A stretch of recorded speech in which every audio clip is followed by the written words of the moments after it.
Ça pleure sans répit et à tout coin de la maison. Des visages meurtris.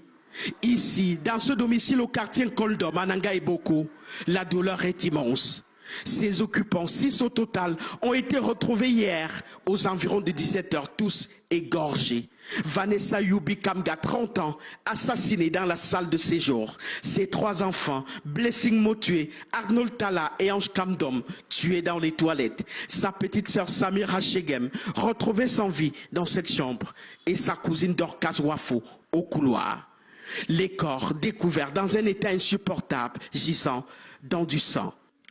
Nous marchons carrément sur du sang, éparpillé partout, dans cette maison, dans la salle de séjour, dans les couloirs, dans les toilettes, dans les chambres. Ce sont quand même 6 corps découverts dans un état insoutenable ici, égorgés, certains mutilés. Le sein et le sexe de Vanessa, la plus grande, ont été coupés et abandonnés sur la table. Les bourreaux seraient entrés nuitamment par effraction à partir d'ici et ont pénétré la maison par cette ouverture du plafond. Ce mercredi-là, pourtant, en fin de journée, Vanessa, commerçante de vivres, a bien rangé ses légumes que voici sur son comptoir au marché de Nanga et Boko, espérant revenir demain. Nous sommes quittés ici tous ensemble avec mes voisines. Là. Nous sommes juste dépassés par le choc. On a perdu notre soeur, notre amie. C'est tout ce que moi je peux dire parce qu'on ne sait pas. C'est une amie de Vanessa, inquiète du silence de sa copine et du calme de la maison, qui va alerter. Elle arrive ici, elle dit que la porte était fermée. Mais elle sait qu'il y a une autre porte derrière, elle essaie de passer par derrière. Et qu'elle arrive au derrière, là, qu'elle voit le sang aux escaliers, elle a pris peur, elle est sortie.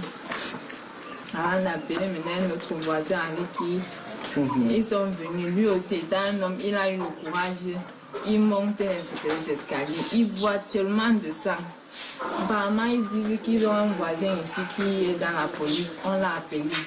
C'est lui qui vient maintenant. Il fait le constat avant d'appeler la police. On est venu voir les causes d'elle. Je reste maintenant là-bas, j'appelle encore que c'est comment. On me dit seulement que c'est grave. Et que c'est quoi? On dit que Vanessa, il dit qu'elle a eu l'accident. Elle a eu quoi? On me dit seulement qu'on a ouvert la porte et il y a les corps. La contrée dans les mois, l'état-major, sous la coordination du préfet, en branle pour retrouver les auteurs. Une équipe de la police scientifique est venue de Yaoundé pour appuyer le commissariat local dans les enquêtes. Mais les soupçons pèsent sur l'ex-copain de Vanessa. Celui-là l'avait même déjà promis que il va la tuer et aller en prison.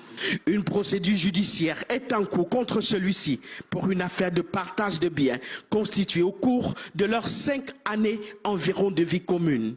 C'est cette maison construite ensemble dans laquelle vit le monsieur qui est la véritable pomme de discorde. Le terrain, c'est moi-même qui avais acheté le terrain-là. Il n'avait pas d'argent. Je les ai fait acheter, je les ai mises dans une cotisation pour dire que bon, doucement, doucement, vous allez me rembourser. Et ils l'ont fait, ils m'ont remboursé. Quand ils ont commencé leur construction, il n'y avait pas d'argent. C'est toujours moi qui ai mis de l'argent pour que la maison en finisse. Mais après un temps, quand ils ont commencé les problèmes, sur le papier du terrain, c'était son nom et le nom de ma fille qui est morte. Il disait déjà que le terrain et la maison l'appartiennent. Voilà où les problèmes ont commencé. L'affaire, enrôlée au tribunal de première instance de Nanga et Boko, est déjà rendue à l'étape du délibéré, attendu lundi prochain. L'ex-copain, suspect numéro 1 pour les 6 meurtres, se rendra-t-il au tribunal pour cette audience? Affaire à suivre.